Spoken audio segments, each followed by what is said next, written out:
bom dia, boa tarde, boa noite. Para quem não me conhece, eu sou Ana Scheffer, arquiteta de mundos ideais, estudante de filosofia, fugindo dos normais e escritora, pois os sonhos são reais. Para minha avó, eu sou a Aninha. E seja muito bem-vinda, seja muito bem-vindo a este canal. Antes de mais nada, quero apresentar para vocês esta plaquinha aqui, ó, que ganhamos do YouTube por termos 100 mil, aliás, 100 inscritos. Ok, é brincadeira. Fui eu mesma que fiz a placa, mas nem por isso não vamos comemorar. O nosso canal já tem mais gente do que cabe no meu quarto e vem crescendo a cada dia. Isso, para mim, é um motivo de enorme alegria, pois, muito aquém de uma promoção pessoal, o principal objetivo deste canal é promover a busca pelo autoconhecimento e de fornecer ferramentas para você aprender a lidar consigo mesmo, melhorando a sua qualidade de vida e, consequentemente, de todos à sua volta. Por isso, meu muito obrigada a cada um dos 100 seguidores por acreditar no nosso trabalho. Agora, introduzindo o nosso vídeo de hoje, é muito válido e importante lembrar que ele faz parte de uma série chamada Dossiê da Ansiedade, que começa com esse vídeo aqui do card, que vai aparecer em algum lugar desta tela. Portanto, se você não assistiu o vídeo 1, sugiro dar um tempinho para esse vídeo e começar pelo começo, pois os vídeos possuem um fator chamado continuação e complementariedade. Fora isso, o capítulo 2 de nossa série se intitula Entendendo as Causas da Ansiedade. Mas, antes de mais nada, não se esqueça de se inscrever no nosso canal e promover a alteração dessa plaquinha aqui. Caso gostar do vídeo, deixe o seu like, além de escolher um emoji, aquelas figurinhas bem bonitinho para colocar nos nossos comentários. Pode ser qualquer um. Vamos fazer isso para o robozinho do YouTube entender que esse vídeo tem potencial de ajudar a mais pessoas. Quanto mais comentário tivermos, mais o YouTube divulga o vídeo. Então é isso, pessoal. Desejo a você uma ótima experiência reflexiva.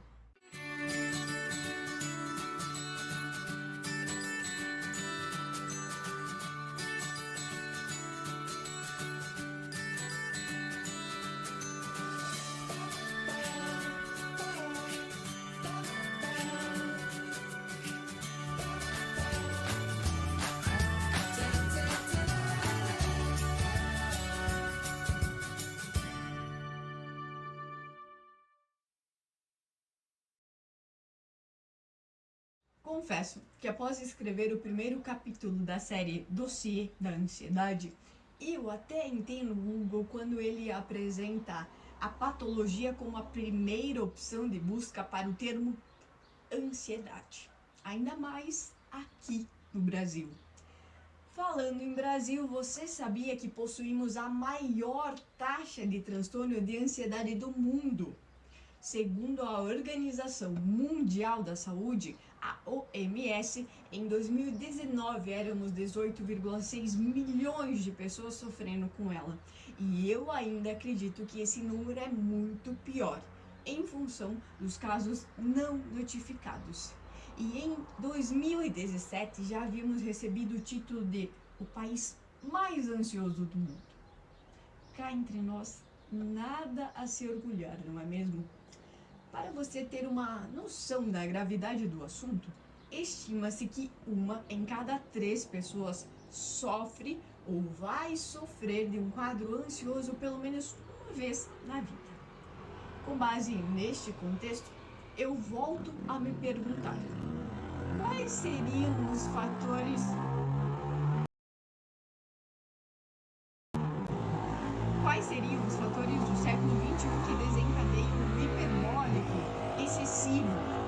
ansioso? O mundo está menos seguro ou nós estamos menos seguros? Quais foram as mudanças em nossa vida que culminaram para o aumento patológico da ansiedade? E aí, alguma ideia? Caso sim, deixe um comentário, conta pra gente.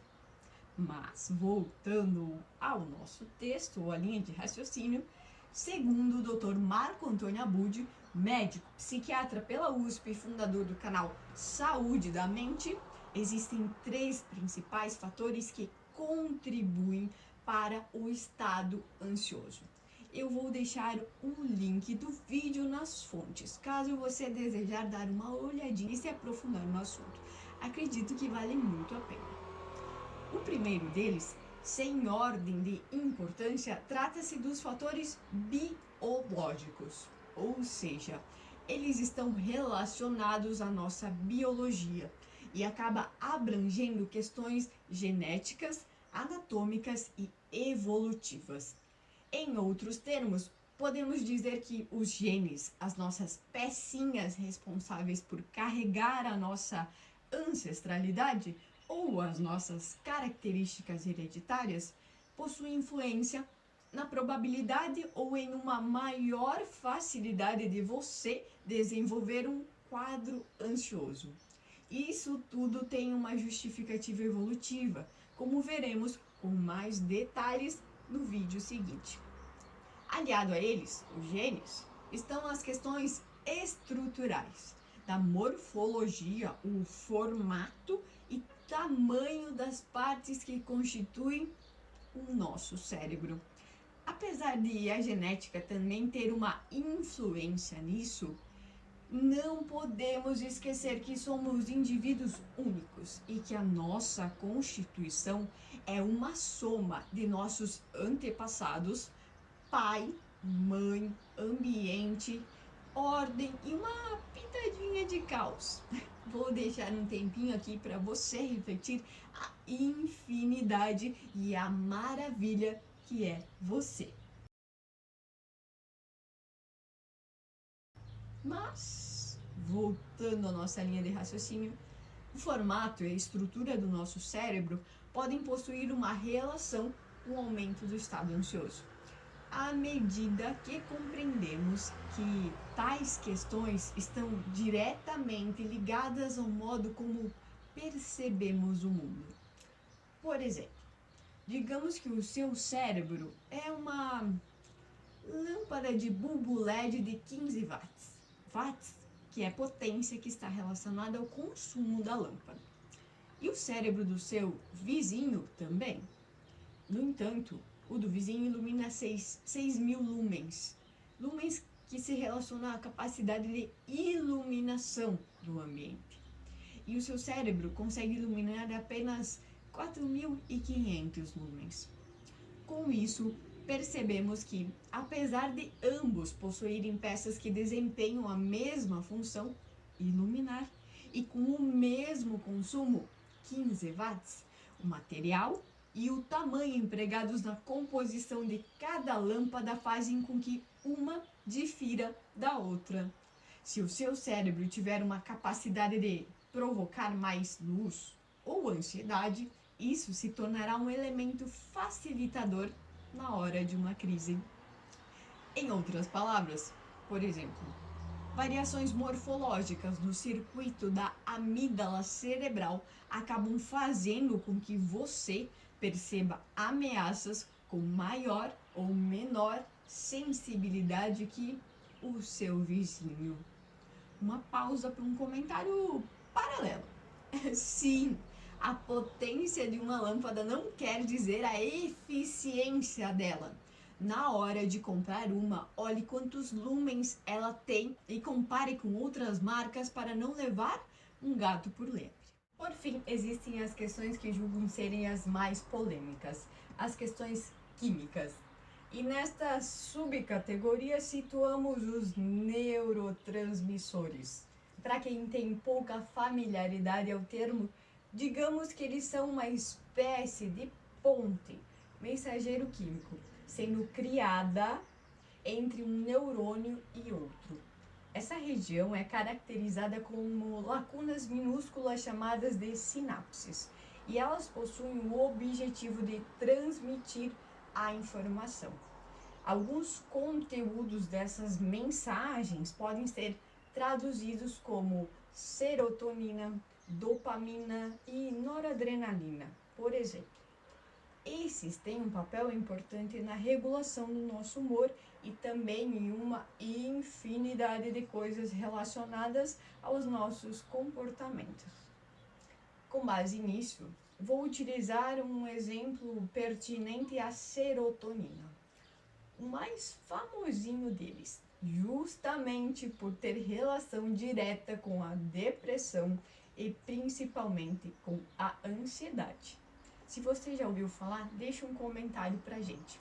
Mas eu vejo a serotonina como uma espécie de filtro que acaba amortecendo o impacto dos acontecimentos mais brutos da vida.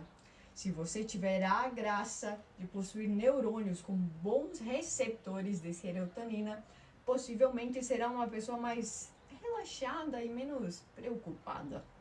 Isso se justifica pelo fato de que os seus níveis influenciam o nosso humor, sono, sensibilidade e até mesmo nas funções cognitivas. É justamente aqui que os antidepressivos e ansiolíticos atuam, ajudando os nossos neurônios a reterem mais serotonina. No entanto, é válido salientar que, apesar dos neurotransmissores possuírem um papel importante na regulação do nosso humor e até mesmo de nossas sensações físicas de medo e ansiedade, não devemos adotar uma perspectiva reducionista e acreditar que eles por si só são o motivo e a solução dos nossos problemas. Você é bem mais que apenas reações químicas. Acredite nisso. O segundo fator está associado à nossa história de vida. Eu já comentei um pouquinho dessa influência nesse vídeo do cardio, caso você desejar conferir.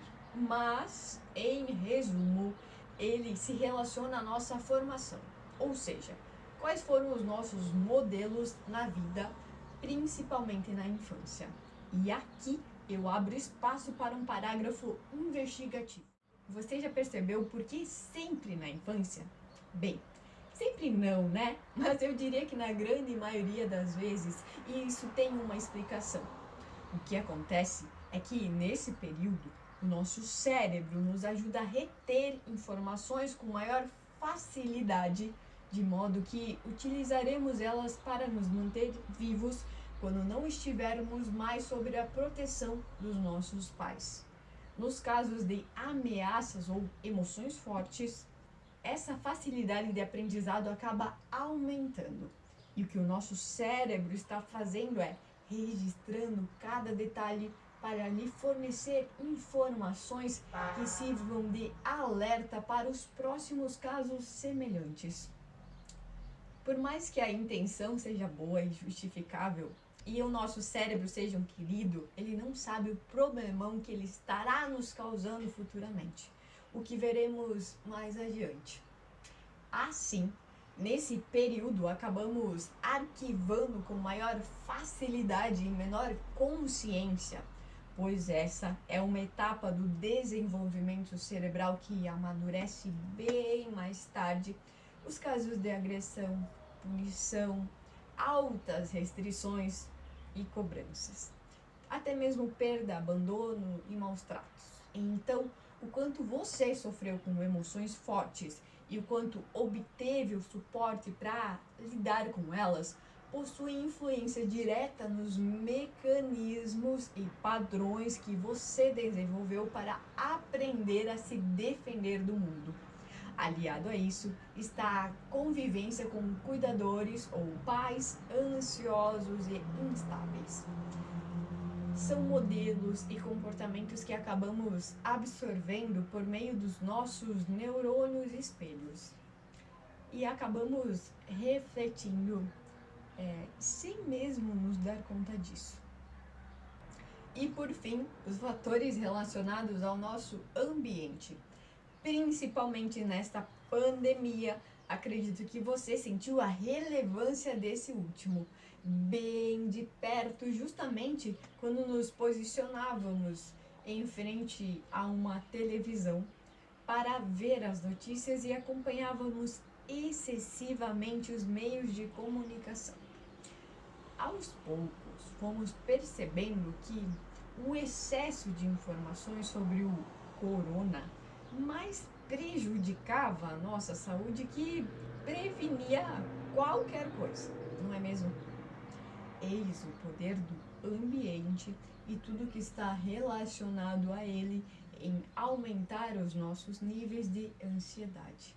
Aliado às notícias estão o uso excessivo de redes sociais, com certas dependências de postar a todo o momento o que você está fazendo. Aqui, talvez você deva estar se perguntando: o que isso tem a ver? Esse movimento acaba gerando ansiedade à medida que seguimos pessoas que representam a nossa utopia de vida consumista. Por exemplo, indivíduos com corpos esbeltos, faces perfeitas, ricos, que viajam a todo momento e por aí segue, acabam gerando um sentimento de inadequação e uma busca incessante por aquele ideal, somando-se aos inúmeros filtros que distorcem toda a nossa realidade. A ansiedade vem acompanhada de uma necessidade de ter o que o outro tem e ser o que o outro é, e isso repercute diretamente na dependência que sentimos de postar e ser vistos, pois precisamos nos encaixar no bando. O lado mais triste disso tudo é que, além de aumentar a nossa ansiedade, a gente perde a nossa autenticidade. 2. O cargo de emprego que você exerce, principalmente se o seu trabalho lida com instabilidade, como é o caso do mercado financeiro, somando a altos níveis de desempenho. Aqui, o maior problema é a incerteza. Não lidamos bem com ela, como vimos no vídeo Como Lidar com a Incerteza. Acrescido a isso está a cobrança excessiva. Ela é potencialmente problemática quando percebemos tudo o que fizemos como não bom o suficiente. Com isso, além de encontrarmos defeitos, nos tornamos ansiosos por querer modificar tudo sempre, mesmo sem ter tempo e às vezes necessidade. 3. Sobrecarga. Quando nosso corpo e mente estão cansados, torna-se infinitamente mais difícil de lidar com os nossos medos e ansiedade. Propriamente, pois, o modo mais efetivo de enfrentá-los é por meio do nosso estado consciente, sendo ele diretamente afetado pelo cansaço. 4. Dificuldade financeira, que se constitui como uma espécie de ameaça à vida, portanto, desencadeador de altos níveis de ansiedade. 5. Dificuldade nos relacionamentos quando não conseguimos nos sentir conectados e inclusos. Sensações que abrem espaço para a desproteção e também para a ansiedade. 6. Excesso de estímulos ou notificações, que fazem com que o nosso organismo desaprenda a se concentrar em apenas uma tarefa e também a relaxar.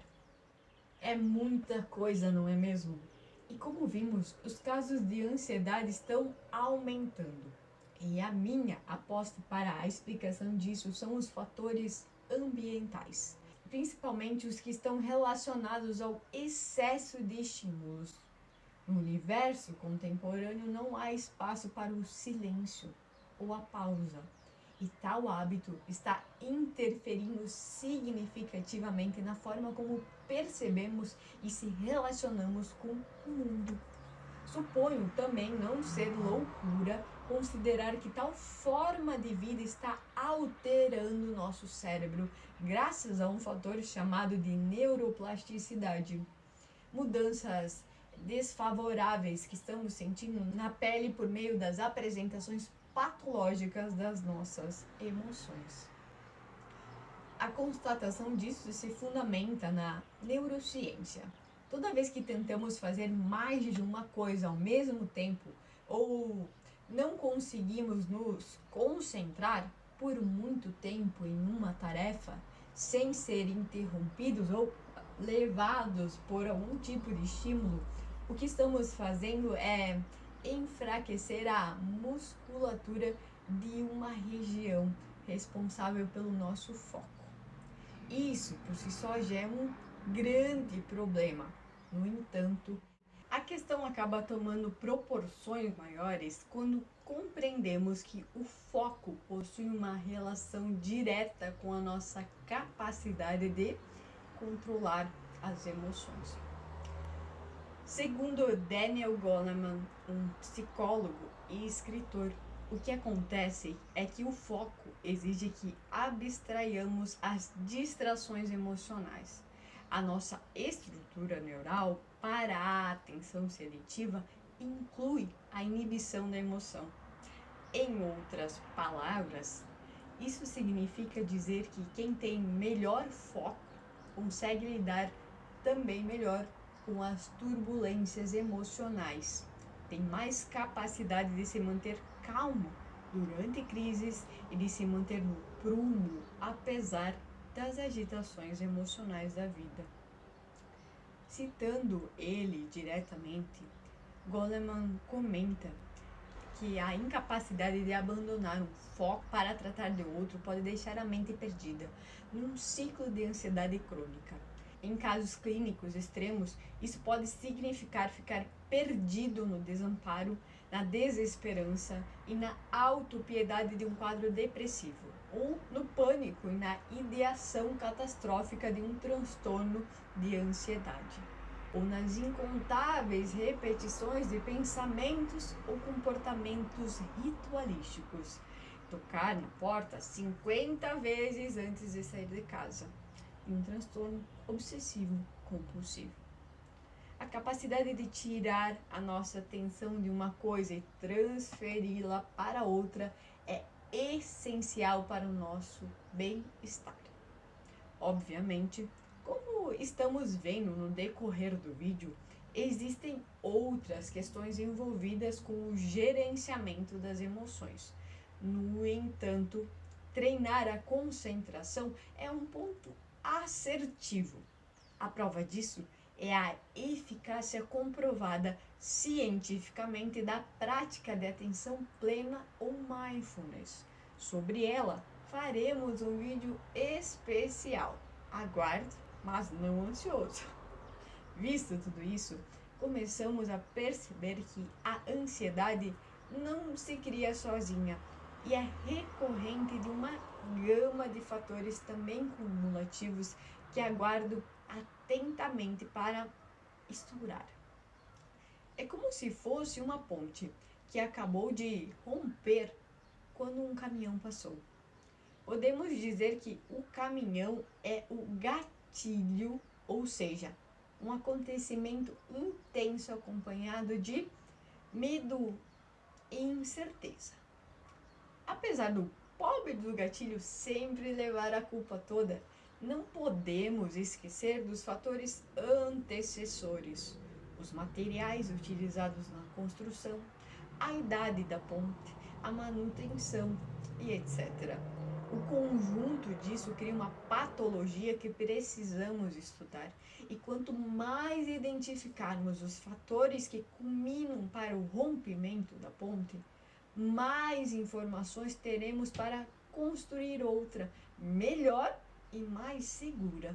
E por fim, considero que, especificamente no Brasil, sofremos de uma crise de confiança. O ambiente é extremamente propício para desenvolver os transtornos de ansiedade, pois Vivemos em um país cuja incerteza é a base de nossas relações. A insegurança e a impunidade são temas recorrentes em nossos noticiários. A inadimplência, aliada a uma carga excessiva tributária, são palco para a instabilidade de qualquer empresa. A nossa educação, na maioria das vezes, não forma indivíduos que saibam gerenciar as suas emoções.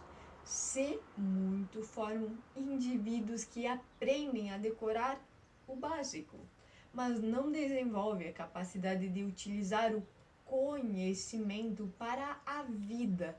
E então, estudar se torna um fardo e até mesmo uma inutilidade. Aliado a tudo isso está a nossa condição e estrutura política, que me parece refletir a forma de organização de nossa sociedade em termos gerais.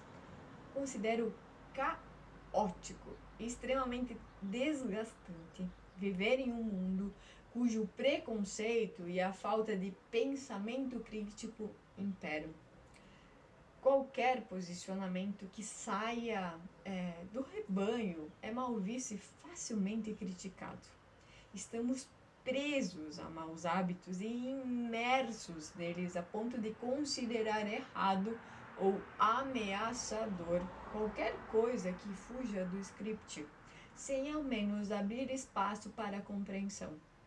Exposto tudo isso, fica um pouquinho mais fácil de compreendermos o porquê o Brasil é o campeão em termos de ansiedade. Você não concorda? Para o próximo vídeo, iremos sair um pouquinho do ambiente ansioso e adentraremos na biologia da ansiedade. Isso vai lhe ajudar a compreender os mecanismos que estão por trás dela. São mais informações importantes para você reconstruir a sua ponte, com o objetivo de fundamentar as técnicas que serão apresentadas no último capítulo sobre como lidar e gerenciar a sua ansiedade. Bem, chegamos ao final de mais um vídeo reflexivo. Muito obrigada por passar esse tempo comigo neste vídeo. Se ele te ajudou de alguma forma ou fez sentido para você, deixe o seu like, se inscreva no nosso canal e até mesmo faça um comentário e compartilhe esse vídeo com quem você ama. Quanto mais interações tivermos, mais o YouTube acaba divulgando e assim podemos espalhar a reflexão tão rara nos tempos atuais para mais pessoas. Isso é tudo, pessoal. Mais uma vez, muito obrigada e até a próxima!